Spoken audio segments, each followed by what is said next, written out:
news about the IRS and how they've managed to improve their customer service during the 2023 tax filing season. Did the massive $80 billion funding boost of the Inflation Reduction Act achieve this? Or was it something else? If you're new here, hit the subscribe button and turn on the notifications for more updates.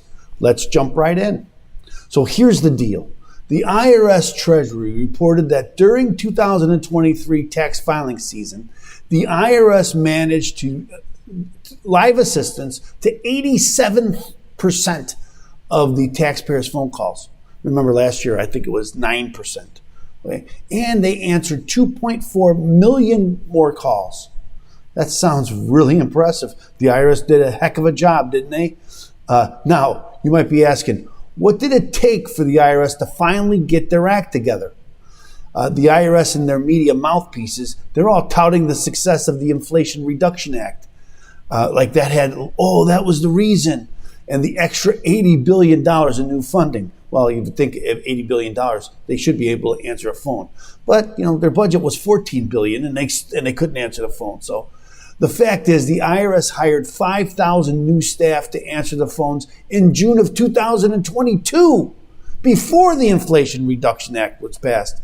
That was part of the $1.5 trillion Omnibus spending bill passed in March of 2022. But wait, there's more. If you divide 2.4 million more calls by the 5,000 new IRS employees, that's about 480 calls each. Let's assume the calls started at the beginning of the tax season, and not January 1st, but January 23rd. That's 13 weeks. That means each new IRS employee answered 37 calls a week.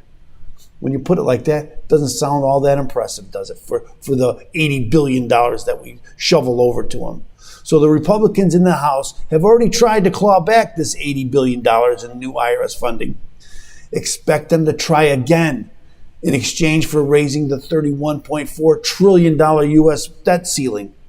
The IRS's typical government solution: throw taxpayer money at it.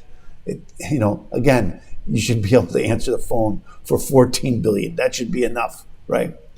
That's it for today's update of the IRS and their pricey approach to improving their customer service during the 2023 tax filing season. What do you think about these changes? And do you believe there are more efficient ways to improve the IRS's service? Let us know in the comments below. Don't forget to like this video and share it with your friends.